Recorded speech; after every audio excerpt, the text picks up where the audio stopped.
شروع کریں۔ بسم اللہ الرحمن الرحیم۔ دور جدید کی بیمار قومیں،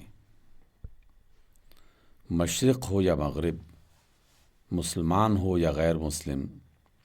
بلا استثناء سب ایک ہی مصیبت میں گرفتار ہیں، اور وہ یہ ہے کہ ان پر ایک ایسی تہذیب مسلط ہو گئی ہے جس نے سراسر مادیت کے آغوش میں پرورش پائی ہے۔ اس کی حکمت نظری اور حکمت عملی دونوں کی عمارت غلط بنیادوں پر اٹھائی گئی ہے۔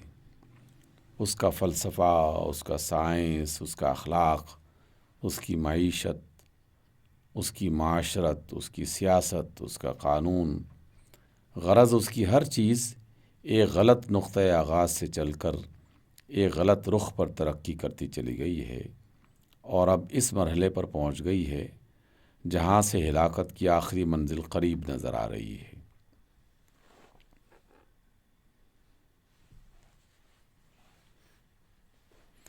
اس تہذیب کا آغاز ایک ایسی قوم سے ہوا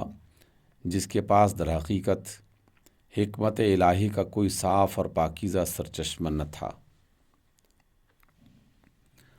مذہب کے پیشوا وہاں ضرور موجود تھے، مگر ان کے پاس حکمت نہ تھی، ان کے پاس علم نہ تھا، ان کے پاس خدا کا قانون نہ تھا، محض ایک غلط مذہبی تخیل تھا جو فکر و عمل کی راہوں میں نوع انسانی کو سیدھے راستے پر اگر چلانا چاہتا بھی تو نہ چلا سکتا تھا۔ وہ بس اتنا ہی کر سکتا تھا کہ علم و حکمت کی ترقی میں سد راہ بن جاتا۔ چنانچہ اس نے ایسا ہی کیا، اور اس مزاحمت کا نتیجہ یہ ہوا کہ جو لوگ ترقی کرنا چاہتے تھے وہ مذہب اور مذہبیت کو ٹھوکر مار کر ایک دوسرے راستے پر چل پڑے، جس میں مشاہدہ، تجربہ اور قیاس و استقرار کے سوا کوئی اور چیز ان کی رہنما نہ تھی۔ یہی ناقابل اعتماد رہنما جو خود ہدایت اور نور کے محتاج ہیں، ان کے معتمد علیہ بن گئے۔ ان کی مدد سے انہوں نے فکر و نظر، تحقیق و اکتشاف اور تعمیر و تنظیم کی راہ میں بہت کچھ جدوجہد کی، مگر ان کو ہر میدان میں ایک غلط نقطۂ آغاز نصیب ہوا، اور ان کی تمام ترقیات کا رخ ایک غلط منزل مقصود کی طرف پھر گیا۔ وہ الحاد اور مادیت کے نقطے سے چلے۔ انہوں نے کائنات کو اس نظر سے دیکھا کہ اس کا کوئی خدا نہیں ہے۔ آفاق اور انفس میں یہ سمجھ کر نظر کی کہ حقیقت جو کچھ بھی ہے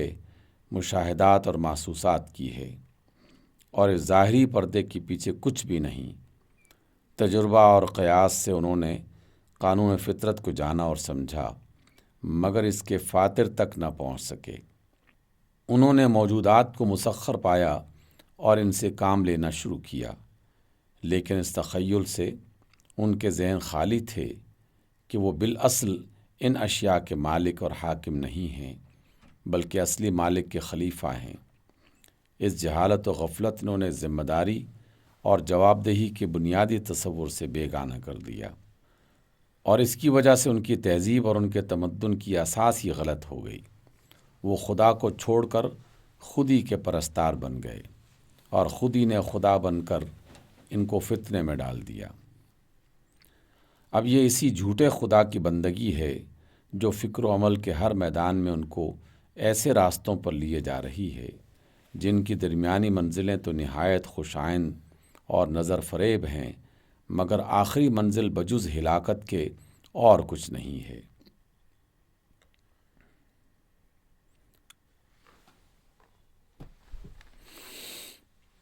وہی ہے جس نے سائنس کو انسان کی تباہی کا آلہ بنایا، اخلاق کو نفسانیت، ریا، خلاعت اور بے قیدی کے سانچوں میں ڈھال دیا،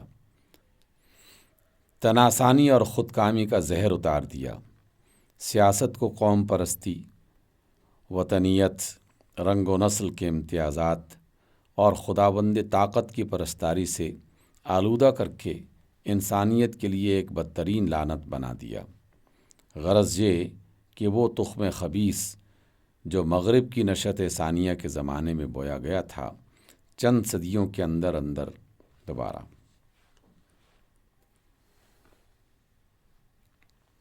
چند صدیوں کے اندر تمدن و تہذیب کا ایک عظیم الشان شجر خبیث بن کر اٹھا ہے، جس کے پھل میٹھے مگر زہر آلود ہیں، جس کے پھول خوشنما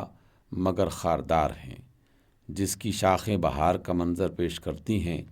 مگر ایسی زہریلی ہوا اگل رہی ہیں جو نظر نہیں آتی، اور اندر ہی اندر نوع بشری کے خون کو مسموم کیے جا رہی ہیں۔ اہل مغرب جنہوں نے اس شجر خبیث کو اپنے ہاتھوں سے لگایا تھا، اب خود اس سے بیزار ہیں۔ اس نے زندگی کے ہر شعبے میں ایسی الجھنیں اور پریشانیاں پیدا کر دی ہیں جن کو حل کرنے کی ہر کوشش بہت سی الجھنیں پیدا کر دیتی ہے۔ جس شاخ کو کاٹتے ہیں اس کی جگہ بہت سی خاردار شاخیں نکل آتی ہیں۔ سرمایہ داری پر تیشہ چلایا تو اشتراکیت نمودار ہو گئی، جمہوریت پر ضرب لگائی تو ڈکٹیٹرشپ پھوٹ نکلی، اجتماعی مشکلات کو حل کرنا چاہا تو نسوانیت، فیمنزم اور برتھ کنٹرول کا ظہور ہوا، اخلاقی مفاسد کا علاج کرنے کے لیے قوانین سے کام لینے کی کوشش کی تو قانون شکنی اور جرائم پیشگی نے سر اٹھایا۔ غرض فساد کا ایک ایسا لامتناہی سلسلہ ہے جو تہذیب و تمدن کے اس بد اصل درخت سے نکل رہا ہے، اور اس نے مغربی زندگی کو اثر تاپا مصائب و آلام کا ایک پھوڑا بنا دیا ہے، جس کی ہر رگ میں ٹیس اور ہر ریشے میں دکھن ہے۔ مغربی قومیں درد سے بیتاب ہو رہی ہیں، اس کے دل بے قرار ہیں، ان کی روحیں کسی امرت رس کے لیے تڑپ رہی ہیں، مگر انہیں خبر نہیں ہے کہ امرت رس کہاں ہے۔ ان کی اکثریت ابھی تک اس غلط فہمی میں مبتلا ہے کہ مصائب کا سرچشمہ اس شجر خبیث کی محض شاخوں میں ہے، اس لیے وہ شاخیں کاٹنے میں اپنا وقت اور اپنی محنتیں ضائع کر رہی ہیں، مگر نہیں سمجھتی کہ خرابی جو کچھ بھی ہے اس درخت کی جڑ میں ہے، اور اصل فاسد سے فر صالح نکلنے کی امید رکھنا حماقت کے سوا کچھ نہیں۔ دوسری طرف ایک قلیل جماعت ایسے صحیح العقل لوگوں کی بھی ہے جنہوں نے اس حقیقت کو پا لیا ہے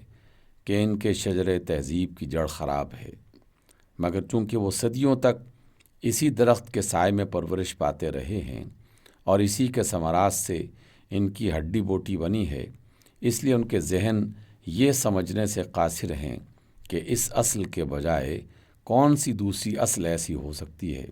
جو صالح برگوبار لانے کی قوت رکھتی ہو۔ نتیجے میں دونوں جماعتوں کا حال ایک ہی ہے، وہ سب کے سب بیتابی کے ساتھ کسی چیز کے طالب ہیں جو ان کے درد کا درما کرے، مگر انہیں خبر نہیں ہے کہ ان کا مطلوب کیا ہے اور کہاں ہے۔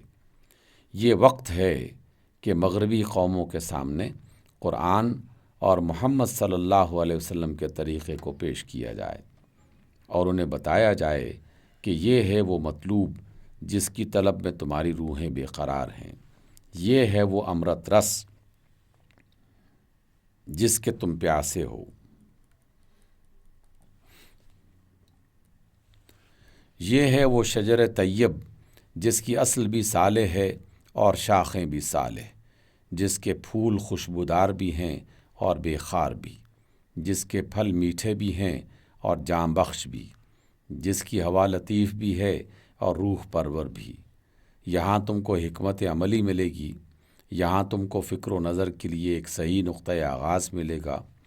یہاں تم کو وہ علم ملے گا جو انسانی سیرت کی بہترین تشکیل کرتا ہے، یہاں تم کو وہ روحانیت ملے گی جو راہبوں اور سنیاسیوں کے لیے نہیں بلکہ کارزار دنیا میں جد و جہد کرنے والوں کے لیے سکون قلب اور جمعیت خاطر کا سرچشمہ ہے۔ یہاں تم کو اخلاق اور قانون کے وہ بلند اور پائیدار قواعد ملیں گے جو انسانی فطرت کے علم جامد پر مبنی ہیں اور خواہشات نفس کے اتباع میں بدل نہیں سکتے۔ یہاں تم کو تہذیب و تمدن کے وہ صحیح اصول ملیں گے جو طبقات کے جعلی امتیازات اور اقوام کی مصنوعی تفریقوں کو مٹا کر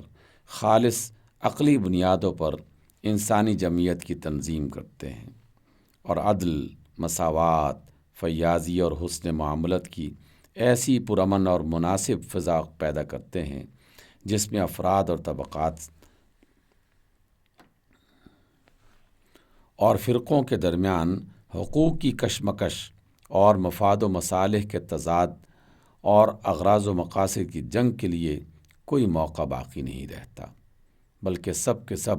باہمی تعاون کے ساتھ شخصی و اجتماعی فلاح کے لیے خوش دلی اور اطمینان کے ساتھ عمل کر سکتے ہیں۔ اگر تم ہلاکت سے بچنا چاہو تو قبل اس کے کہ تمہاری تہذیب ہولناک صدمے سے پاش پاش ہو کر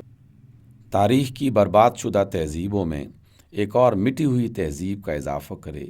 تم کو چاہیے کہ اسلام کے خلاف ان تمام تعصبات کو جو تمہیں قرون وسطیٰ کے مذہبی دیوانوں سے وراثت میں ملے ہیں اور جن کو تم نے اس تاریخ دور کی تمام دوسری چیزوں سے قطع تعلق کرنے کے باوجود ابھی تک نہیں چھوڑا ہے، اپنے دلوں سے نکال ڈالو اور کھلے دل کے ساتھ قرآن اور محمد صلی اللہ علیہ وسلم کی تعلیم کو سنو، سمجھو اور قبول کرو۔ مسلمان قوموں کا حال مغربی قوموں کے حال سے مختلف ہے۔ مرض اور ہے، اسباب مرض بھی دوسرے ہیں، مگر علاج ان کا بھی وہی ہے جو اہل مغرب کا ہے، یعنی اس علم و ہدایت کی طرف رجوع جس کو اللہ نے اپنی آخری کتاب اور اپنے آخری نبی کے ذریعے سے بھیجا ہے۔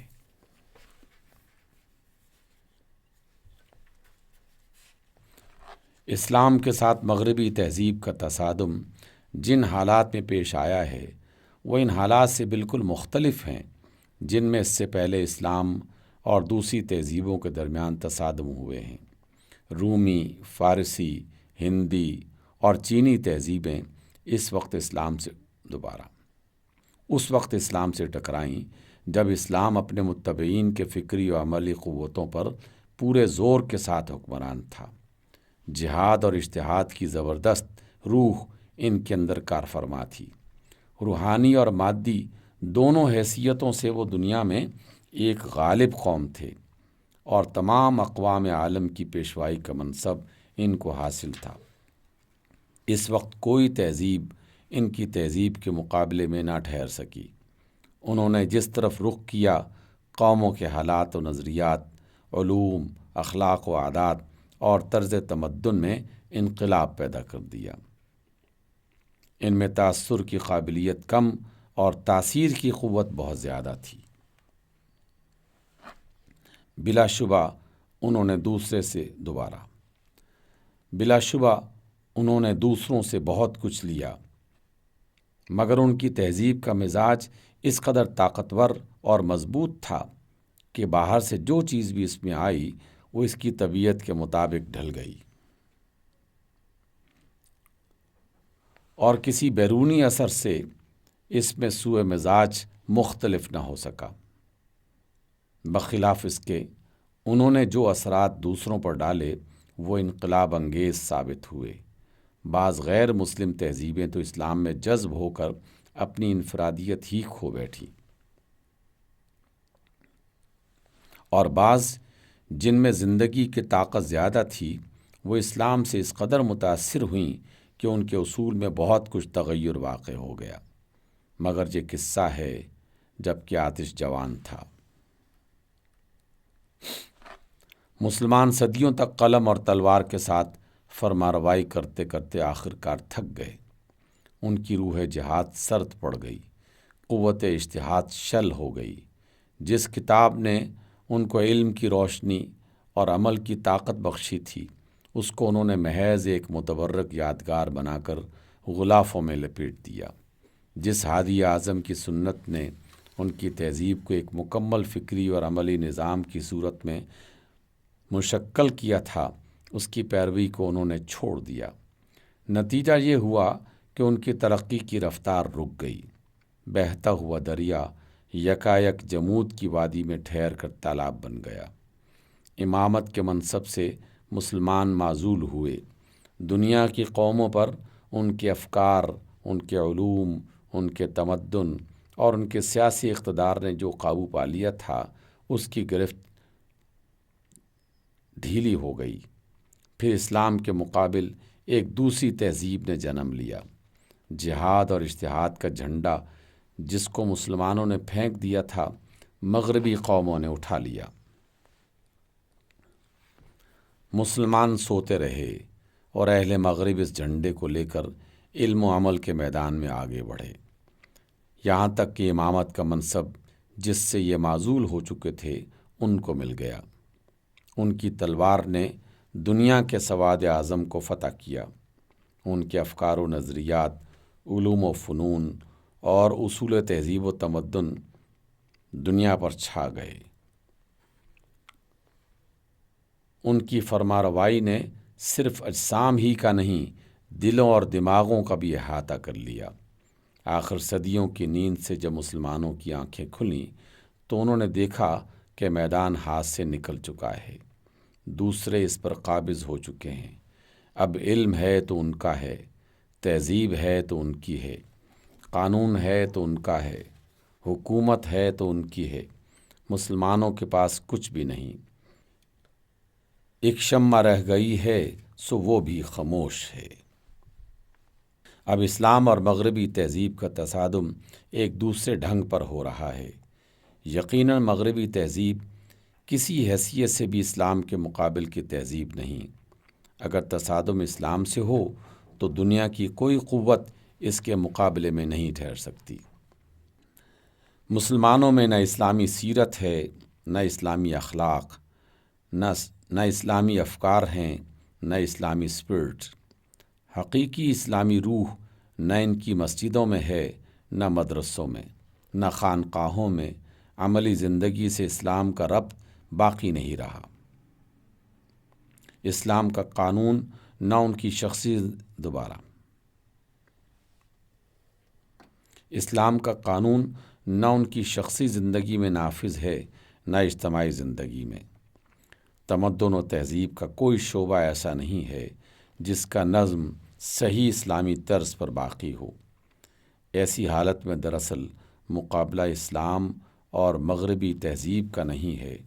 بلکہ مسلمانوں کی افسردہ، جامد اور پسماندہ تہذیب کا مقابلہ ایک ایسی تہذیب سے ہے جس میں زندگی ہے، حرکت ہے، روشنی ہے، گرمی عمل ہے۔ ایسے نامساوی مقابلہ کا جو نتیجہ ہو سکتا ہے وہی ظاہر ہو رہا ہے۔ مسلمان پسپا ہو رہے ہیں، ان کی تہذیب شکست کھا رہی ہے، وہ آہستہ آہستہ مغربی تہذیب میں جذب ہوتے چلے جا رہے ہیں۔ ان کے دلوں اور دماغوں پر مغربیت مسلط ہو رہی ہے، ان کے ذہن مغربی سانچوں میں ڈھل رہے ہیں، اور ان کی فکری اور نظری قوتیں مغربی اصولوں کے مطابق تربیت پا رہی ہیں۔ ان کے تصورات، ان کے اخلاق، ان کی معیشت، ان کی معاشرت، ان کی سیاست، ہر چیز مغربی رنگ میں رنگی جا رہی ہے، اور ان کی نئی نسلیں اس تخیل کے ساتھ اٹھ رہی ہیں کہ زندگی کا حقیقی قانون وہی ہے جو مغرب سے ان کو مل رہا ہے۔ یہ شکست دراصل مسلمانوں کی شکست ہے۔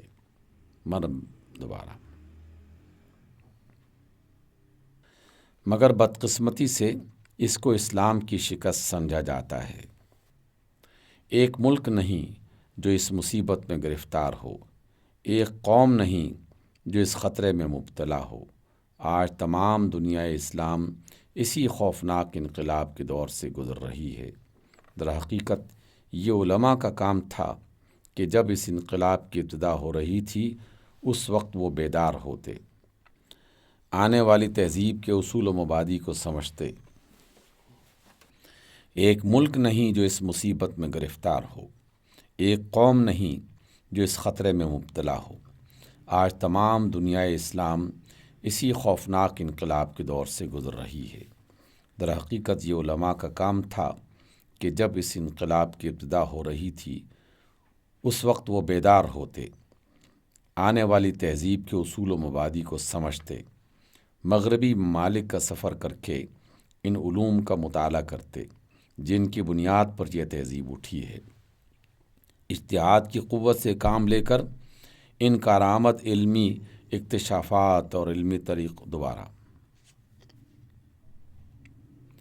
اجتہاد کی قوت سے کام لے کر ان کارآمد علمی اکتشافات اور عملی طریقوں کو اخذ کر لیتے جن کے بل پر مغربی قوموں نے ترقی کی ہے،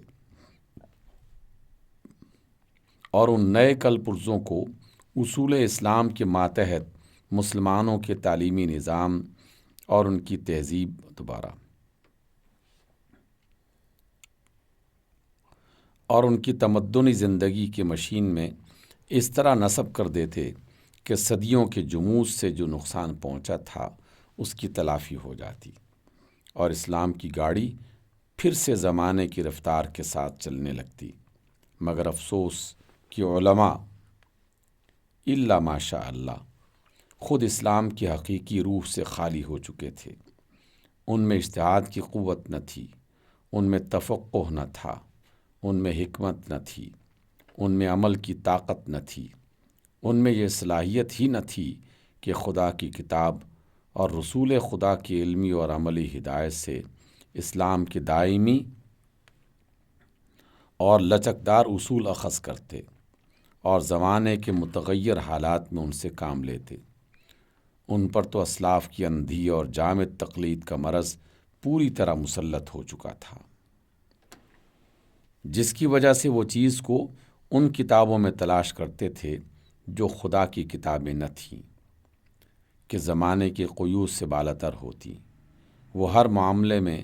ان انسانوں کی طرف رجوع کرتے تھے جو خدا کے نبی نہ تھے، کہ ان کی بصیرت اوقات اور حالات کی بندشوں سے بالکل آزاد ہوتی۔ پھر یہ کیوں کر ممکن تھا کہ وہ ایسے وقت میں مسلمانوں کی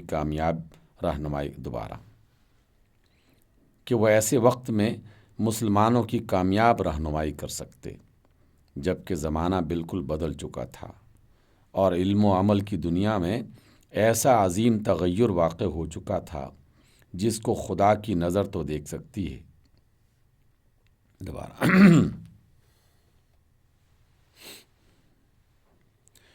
جس کو خدا کی نظر تو دیکھ سکتی، مگر کسی غیر نبی انسان کی نظر میں یہ طاقت نہ تھی کہ قرنوں اور صدیوں کے پردے اٹھا کر ان تک پہنچ سکتی۔ اس میں شک نہیں کہ علماء نے نئی تہذیب کا مقابلہ کرنے کی کوشش ضرور کی، مگر مقابلے کے لیے جس سر و سامان کی ضرورت تھی وہ ان کے پاس نہ تھا۔ حرکت کا مقابلہ جمود سے نہیں ہو سکتا، رفتار زمانہ کو منطق کے زور سے نہیں بدلا جا سکتا، نئے اسلحے کے سامنے فرسودہ اور زنگ آلود ہتھیار کام نہیں دے سکتے۔ علماء نے جن طریقوں سے امت کی رہنمائی کرنا چاہی، ان کا کامیاب ہونا کسی طرح ممکن ہی نہ تھا۔ جو قوم مغربی تہذیب کے طوفان میں گر چکی تھی، وہ آنکھوں پر پٹیاں باندھ کر اور حواس کو معطل کر کے کب تک طوفان کے وجود سے انکار کرتی اور اس کے اثرات سے محفوظ رہتی۔ جس قوم پر تہذیب و تہذیب کا جدید نظام سیاسی طاقت کے ساتھ محیط ہو چکا تھا، وہ اپنی عملی زندگی کو مغلوبی و محکومی کی حالت میں اس کے نفوذ و اثر سے کس طرح بچا سکتی؟ آخر کار وہی ہوا جو ایسے حالات میں ہونا چاہیے تھا۔ سیاست کے میدان میں شکست کھانے کے بعد مسلمانوں نے علم اور تہذیب و تمدن کے میدان میں بھی شکست کھائی، اور اب ہماری آنکھیں دیکھ رہی ہیں کہ دنیا اسلام کے ہر خطے میں مغربیت کا طوفان بلا کی تیزی سے بڑھتا چلا آ رہا ہے، جس کی رو میں بہتے بہتے مسلمانوں کی نئی نسلیں اسلام کے مرکز سے دور کوسوں دور نکل گئی ہیں۔ بدقسمتی یہ ہے کہ علماء اسلام کو اب تک اپنی غلطی کا احساس نہیں ہوا۔ قریب ہر اسلامی ملک میں علماء کی جماعت اب بھی اسی روش پر قائم ہے جس کی وجہ سے ابتدا میں ان کو ناکامی ہوئی تھی۔ چند مستثنی شخصیتوں کو چھوڑ کر علماء کی عام حالت یہ ہے کہ وہ زمانے کے موجودہ رجحانات اور ذہنیتوں کی نئی ساخت کو سمجھنے کی قطعاً کوشش نہیں کرتے۔ جو چیزیں مسلمانوں کی نئی نسلوں کو اسلام سے بیگانہ کر رہی ہیں، ان پر اظہار نفرت تو ان سے جتنا چاہے کروا لیجیے، لیکن اس زہر کا تریاق بہم پہنچانے کی زحمت وہ نہیں اٹھا سکتے۔ جدید حالات نے مسلمانوں کے لیے جو پیچیدہ علمی و عملی مسائل پیدا کر دیے ہیں، ان کو حل کرنے میں ان حضرات کو ہمیشہ ناکامی ہوتی ہے، اس لیے کہ ان مسائل کا حل اجتہاد کے بغیر ممکن نہیں ہے، اور اجتہاد کو یہ اپنے اوپر حرام کر چکے ہیں۔ اسلام کی تعلیمات اور اس کے قوانین کو بیان کرنے کا جو طریقہ آج ہمارے علماء اختیار کر رہے ہیں، وہ جدید تعلیم یافتہ لوگوں کو اسلام سے مانوس کرنے کے بجائے الٹا متنفر کر دیتا ہے، اور بسا اوقات ان کے مواعظ سن کر یا ان کی تحریروں کو پڑھ کر بے اختیار دل سے یہ دعا نکلتی ہے کہ خدا کرے کسی غیر مسلم یا بھٹکے ہوئے مسلمان کے چشم و گوشت تک یہ صدائے بے ہنگام نہ پہنچی ہو۔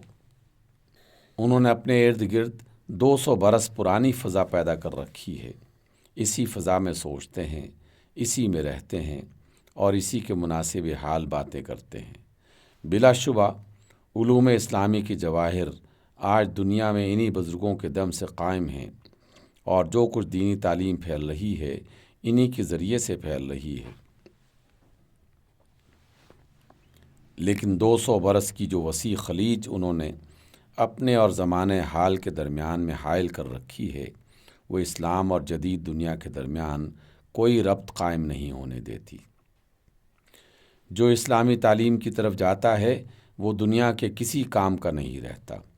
جو دنیا کے کام کا بننا چاہتا ہے وہ اسلامی تعلیم سے بالکل بیگانہ رہتا ہے۔ یہی سبب ہے کہ اس وقت دنیا اسلام میں ہر جگہ 2 ایسے گروہ پائے جاتے ہیں جو بالکل ایک دوسرے کی ضد ہیں۔ ایک گروہ اسلامی علوم اور اسلامی ثقافت کا علمبردار ہے، مگر زندگی کے ہر شعبے میں مسلمانوں کی رہنمائی کے قابل نہیں۔ دوسرا گروہ مسلمانوں کی علمی، ادبی اور سیاسی گاڑی کو چلا رہا ہے، مگر اسلام کے اصول و مبادی سے ناواقف ہے، اسلامی تہذیب کی اسپرٹ سے بیگانہ ہے، اسلام کے اجتماعی نظام اور تمدنی قوانین سے ناآشنا ہے، صرف دل کے ایک گوشے میں ایمان کا تھوڑا بہت نور رکھتا ہے، باقی تمام حیثیتوں سے اس میں اور ایک غیر مسلم میں کوئی فرق نہیں ہے۔ مگر چونکہ علمی و عملی طاقت جو کچھ بھی ہے اسی گروہ کے ہاتھ میں ہے، اور اسی کے دست و بازو ہیں جو گاڑی چلانے کی طاقت رکھتے ہیں، اس لیے وہ ملت کی گاڑی کو لے کر گمراہی کی وادیوں میں بھٹکتا چلا جا رہا ہے، اور کوئی نہیں جو اس کو سیدھا راستہ بتائے۔ میں اس حالت کو دیکھ رہا ہوں اور اس کا خوفناک انجام میری آنکھوں کے سامنے ہے۔ اگرچہ رہنمائی کے لیے جس علم و فضل اور جامعیت کی ضرورت ہے وہ مجھ کو حاصل نہیں، نہ اتنی قوت میسر ہے کہ ایسے بگڑے ہوئے حالات میں اتنی بڑی قوم کی اصلاح کر سکوں، لیکن اللہ نے دل میں ایک درد دیا ہے، اور وہی درد مجبور کرتا ہے کہ جو تھوڑا سا علم اور نور بصیرت اللہ تعالیٰ نے بخشا ہے، اس سے کام لے کر مسلمانوں کے ان دونوں گروہوں کو اسلامی تعلیم کے اصل منبع اور اسلامی تہذیب کے حقیقی سرچشمہ کی طرف رجوع کرنے کی دعوت دوں، اور کامیابی و ناکامی سے بے پرواہ ہو کر اپنی سی کوشش کر دیکھوں۔ کام کی بزرگی اور اپنی کمزوری کو دیکھ کر اپنی کوششیں خود مجھ کو ہیچ معلوم ہوتی ہیں، مگر کامیابی اور ناکامی جو کچھ بھی ہے اس قادر مطلق کے ہاتھ میں ہے۔ میرا کام کوشش کرنا ہے